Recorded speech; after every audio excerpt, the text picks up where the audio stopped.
So ಇವತ್ತು ಬೆಂಗಳೂರು ನಗರದ ಎಲ್ಲ ಶಾಸಕರನ್ನ GBA ಶಾಸಕರನ್ನೆಲ್ಲ ಕೂಡ ಆಹ್ವಾನಿಸಿದ್ದೆ ಬಜೆಟ್ ಮೀಟಿಂಗ್ ಮಾಡಲಿಕ್ಕೆ ಮತ್ತು ಕೆಲವು ಪ್ರಮುಖವಾದಂಥ ನಿರ್ಣಯಗಳನ್ನು ತೆಗೆದುಕೊಳ್ಳಲಿಕ್ಕೆ ಇವತ್ತು ಎಲ್ಲರೂ ಕೂಡ ಆಹ್ವಾನಿಸಿದ್ದೆ. ಎಲ್ಲರೂ ಕೂಡ ಬಂದಿದ್ದರು. ಲಾಸ್ಟ್ನಲ್ಲಿ ಈಗ ಅಶೋಕ್ ಬಂದಿದ್ದರು, ಬಂದು ಅವರ ಅಭಿಪ್ರಾಯಗಳನ್ನೆಲ್ಲ ತಿಳಿಸಿದ್ದಾರೆ. ಭಾಳ ಅದಾದ ಮೇಲೆ GBA ಎಕ್ಸಿಕ್ಯೂಟಿವ್ ಕಮಿಟಿ ಮೀಟಿಂಗ್ ಕೂಡ ಕಂಡಕ್ಟ್ ಮಾಡಿದ್ದೀವಿ. ಪೊಲೀಸ್ ಅಧಿಕಾರಿಗಳು, BESCOM, BWSSP, BNRCL, fire force, BDA ಅವರೆಲ್ಲ ಕೂಡ ಬಂದಿದ್ದಾರೆ. ಸೊ ಎಲ್ಲ ಮಂತ್ರಿಗಳು ಕೂಡ ಎಲ್ಲ ಬಂದಿದ್ದರು, ಸಂಸತ್ ಸದಸ್ಯರು ಬಂದಿದ್ದು, ಶಾಸಕರು ಬಂದಿದ್ದು. ಅವರೆಲ್ಲ ಬಂದು ಸುಮಾರು 10 ಗಂಟೆಯಿಂದ ಇಲ್ಲಿವರೆಗೂ ಮೀಟಿಂಗು ಊಟ ಮಾಡದೆ ಎಲ್ಲ ಮೀಟಿಂಗ್ ಮಾಡಿದ್ದಾರೆ. ಒಂದು ವಾರ್ಡ್ ವೈಸ್ ಗ್ರ್ಯಾಂಟು ಒತ್ತಡವನ್ನು ಮಾಡಿದ್ದಾರೆ. ಎಲ್ಲ 5 ಕಾರ್ಪೊರೇಷನ್ನು ಸಪ್ರೇಟಾಗಿ ಅವ್ರದ್ದೇ ಆದಂಥ ಬಜೆಟ್ಟು ತಯಾರನ್ನು ಮಾಡಿಕೊಂಡಿದ್ದಾರೆ.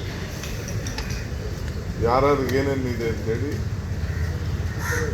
MLAಗಳು ಕೂಡ ಅವ್ರದ್ದೆಲ್ಲ ರಿಕ್ವೆಸ್ಟ್ ಮಾಡಿದ್ದಾರೆ. ಅವರ ರಿಕ್ವೆಸ್ಟ್ ಏನಂದರೆ ನಮಗೆ ವಾರ್ಡ್ ವೈಸ್ ಬಜೆಟ್ನ ನೀವು ಕೊಡಬೇಕು ಅಂತ ಒಂದು ಒತ್ತಾಯನ ಮಾಡಿದ್ದಾರೆ. ಒಂದು ಹೊಸ ವಿಶೇಷವಾದಂಥ ತೀರ್ಮಾನಕ್ಕೆ ನಾವೆಲ್ಲ ಬೆಂಗಳೂರು ನಗರದವರೆಲ್ಲ ಏನು ಹೇಳಿದ್ದಾರೆ ಮತ್ತು ನಾನು ಒಪ್ಕೊಂಡಿದ್ದೇನೆ ಅಂದರೆ, ಈ ಫುಟ್ಪಾತ್ಗೆ ಒಂದು ಹೊಸ ಪಾಲಿಸಿ ತರಬೇಕು ಅಂತ. ನಾಗರಿಕರು ಈ ಫುಟ್ಪಾತಲ್ಲಿ ಓಡಾಡೋಕ್ಕೆ ಎಲ್ಲ ತೊಂದರೆ ಆಗ್ತಾಯಿದೆ. ಭಾಳ ಇನ್ವೆಸ್ಟ್ಮೆಂಟ್ ಮಾಡಿ ಫುಟ್ಪಾತ್ ಮಾಡಿಸಿರ್ತೀವಿ, ಅಲ್ಲೆಲ್ಲ ಕೂಡ ಈ ಸ್ಟ್ರೀಟ್ ವೆಂಡರ್ಸ್ ಎಲ್ಲ ಕೂಡ ಗಾಡಿಗಳು ನಿಲ್ಸ್ಕೊಳ್ಳೋದು, ವ್ಯಾಪಾರ ಮಾಡೋದು ಇದಕ್ಕೆ ಆಗ್ತಾಯಿದೆ. ಅದಕ್ಕೆ ನಿಗದಿಯಾದಂಥ ಜಾಗಗಳನ್ನು ವೆಂಡರ್ಸ್ಗೆ ಫಿಕ್ಸ್ ಮಾಡಬೇಕು. ಈ ಫುಟ್ಪಾತ್ನ ಕ್ಲೀನ್ ಮಾಡಿ ಅವಕಾಶ ಮಾಡಿಕೊಡ್ಬೇಕು ಜನರು, ನಾಗರಿಕರು ಓಡಾಡೋಕ್ಕೆ. ಇವರು ಸ್ವಂತ ಯಾರೋ ಒಬ್ಬರು ವ್ಯಾಪಾರಕ್ಕೋಸ್ಕರ ಇಡೀ ಆ ಫುಟ್ಪಾತೆ ಓಡಾಡೋಕ್ಕಾಗದೆ ತಿರ್ಗಾ ರೋಡ್ಗೆ ಬರೋದು ಇವೆಲ್ಲ ಆಗ್ತಾಯಿದೆ. ಇದನ್ನು ನಿಲ್ಲಿಸಬೇಕು ಅಂತೇಳಿ ತೀರ್ಮಾನ ಮಾಡಿ ಆ ಫುಟ್ಪಾತ್ಗೆ ಒಂದು ಹೊಸ ಪಾಲಿಸಿ ಮಾಡಬೇಕು. ಮತ್ತು ಮೇಜರ್ ಎಲ್ಲೆಲ್ಲಿ ಅವರು ಇಟ್ಕೊಳ್ಬೇಕು ವೆಂಡಿಂಗ್ ಮಿಷಿನ್ಗಳನ್ನ, ಅಲ್ಲಿ ಅವ್ರು ವ್ಯಾಪಾರ ಮಾಡಬೇಕು ಅನ್ನೋದನ್ನ ರಸ್ತೆಗಳನ್ನು ನಿಗದಿ ಮಾಡಬೇಕು ಅಂತ.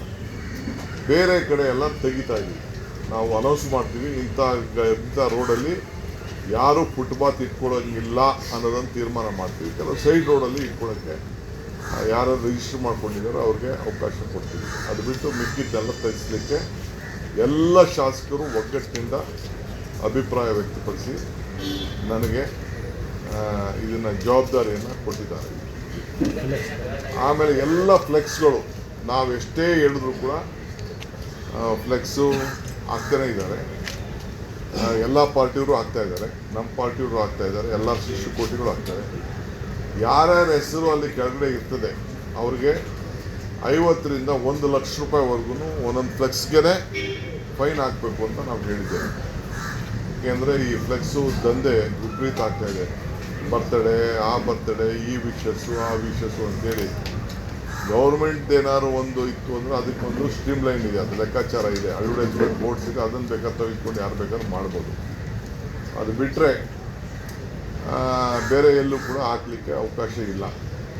ಸೊ ಫ್ಲೆಕ್ಸ್ಗೆ ನಾನು ಇವತ್ತೇ ಮತ್ತೆ ನಾನು ಜಾಗೃತಿಯನ್ನು ಎಲ್ಲರಿಗೂ ಹೇಳ್ತಾ ಇದ್ದೀನಿ, ಎಲ್ಲ ಕಾರ್ಯಕರ್ತರು, ಎಲ್ಲ ಪಕ್ಷದವ್ರಿಗೂ ಹೇಳ್ತಾ ಇದ್ದೀನಿ.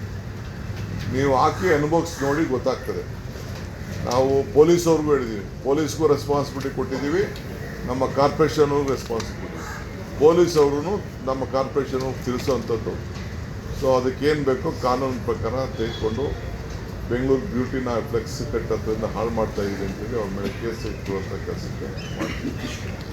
ಆಮೇಲೆ ಈ ವೆಂಡರ್ಸ್ ಯಾರು ಕೂಡ RTL ಮತ್ತು ಸಬ್ RTL ರೋಡಲ್ಲಿ ಯಾರು ಕೂಡ ಏನು ಅಂಗಡಿ ಇಡಲಿಕ್ಕೆ ಬಿಡೋದಿಲ್ಲ. ಅವರೆಲ್ಲರೂ ಕೂಡ ಹೀಗೇ. ಆಮೇಲೆ ಕೆಲವ್ರು ಏನು ಮಾಡ್ತಾರೆ ಅಂದರೆ ರಾತ್ರಿ ಹೊತ್ತು ಹಗಲೊತ್ತು ಮಾಡಿಬಿಟ್ಟು ರಾತ್ರಿ ಹೊತ್ತು ಏನಾದ್ರು ಕಟ್ಬಿಟ್ಟು ಹೊರಟೋಗಿರ್ತಾರೆ. ಅಂಥದ್ದೆಲ್ಲ ಕೂಡ ಪ್ಯಾಕ್ ಮಾಡಿಕೊಂಡು ಹೋಗ್ತಾ ಇರ್ತಾರೆ. ರಾತ್ರಿ ಹೊತ್ತು ಯಾರು ಆ ಥರ ಗಾಡಿಗಳನ್ನ ಮೇಯ್ನ್ ರೋಡಲ್ಲಿ ನಿಲ್ಲಿಸ್ಬಿಟ್ಟು ಈ ಎಳ್ನೀರು ಇರ್ಬೋದು, ತರಕಾರಿ ಇರ್ಬೋದು ಮುಚ್ಚಿಬಿಟ್ಟು ಹೋಗ್ತಿರ್ತಾರೆ.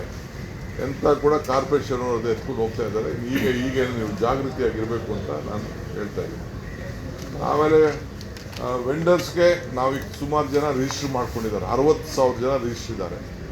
30,000 ಜನ ತಳ್ಳೋ ಗಾಡಿ ಬೇಕು, ನಮಗೆ ವೆಹಿಕಲ್ಸ್ ಬೇಕು ಅಂತ ರಿಕ್ವೆಸ್ಟ್ ಮಾಡಿದ್ದಾರೆ. ಅದಕ್ಕೆ ಟೆಂಡರ್ ಕರಿತಾ ಇದ್ದೀವಿ.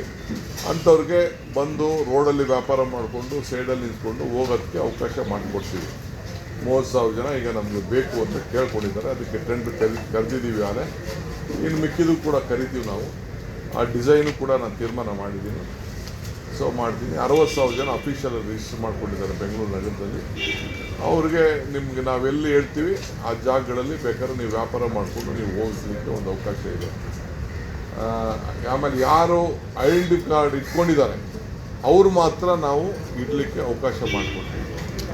ಐಡೆಂಟಿಫಿಕೇಷನ್ ಕಾರ್ಡ್ ಇಲ್ಲದೆ ಹೋದರೆ ನಾವು ಯಾರಿಗೂ ನೀವು ರಿಜಿಸ್ಟರ್ ಮಾಡ್ಕೊಳ್ಳೋದು ಯಾರಿಗೂ ಅವಕಾಶ ಇಲ್ಲ. ಆಮೇಲೆ ಪಾರ್ಕಿಂಗ್ ಟೈಮ್, ಪಾರ್ಕಲ್ಲಿ ಟೈಮ್ಗಳೇನಿದೆ ಆ ಪಾರ್ಕ್ ಟೈಮ್ನ ನೀವು ಎಲ್ಲ MLAs ಕಡೆ ಹೇಳಿದ್ದಾರೆ. ಸೊ ಲೋಕಲ್ ಕಾರ್ಪೊರೇಷನ್ ಯಾವುದಾದ್ರು 5 ಕಾರ್ಪೊರೇಷನ್ ಇದೆ. 5 ಕಾರ್ಪೊರೇಷನಲ್ಲಿ ಆ ಲೋಕಲ್ MLAಗಳಿಗೆ ನೀವು ಚರ್ಚೆ ಮಾಡಿಕೊಂಡು ಎಲ್ಲಿ ತೆಗಿಬೇಕು, ಯಾವ ಟೈಮ್ ತೆಗಿಬೇಕು, ಯಾವ ಟೈಮ್ಗೆ ಇಟ್ಕೊಳ್ಬೇಕು. ಕೆಲವರು ಫುಲ್ ತೆಗೀರಿ ಅಂತ ಹೇಳ್ತಾರೆ, ಕೆಲವರು ಬೆಳಗ್ಗೆ 5 ಗಂಟೆಯಿಂದ 11 ಗಂಟೆವರೆಗೂ ಇರಲಿ ಅಂತಾರೆ, ಕೆಲವರು ಇಲ್ಲ ಮಧ್ಯಾಹ್ನ ತೆಗಿಬೇಡಿ ಭಾಳ ಮಿಸ್ಯೂಸ್ ಆಗ್ತಾಯಿದೆ, ಕೆಲವು ಏನೇನೋ ಆ್ಯಕ್ಟಿವಿಟೀಸ್ ನಡೀತಾ ಇದೆ ಅಂತ ಕೆಲವರೆಲ್ಲ ಕಂಪ್ಲೇಂಟ್ ಹೇಳ್ತಾರೆ. ಸೊ ನಾವು ಅವ್ರಿಗೆ ಆ ವಿಚಾರನ ನಾವು ಬಿಟ್ಬಿಟ್ಟಿದ್ದೀವಿ.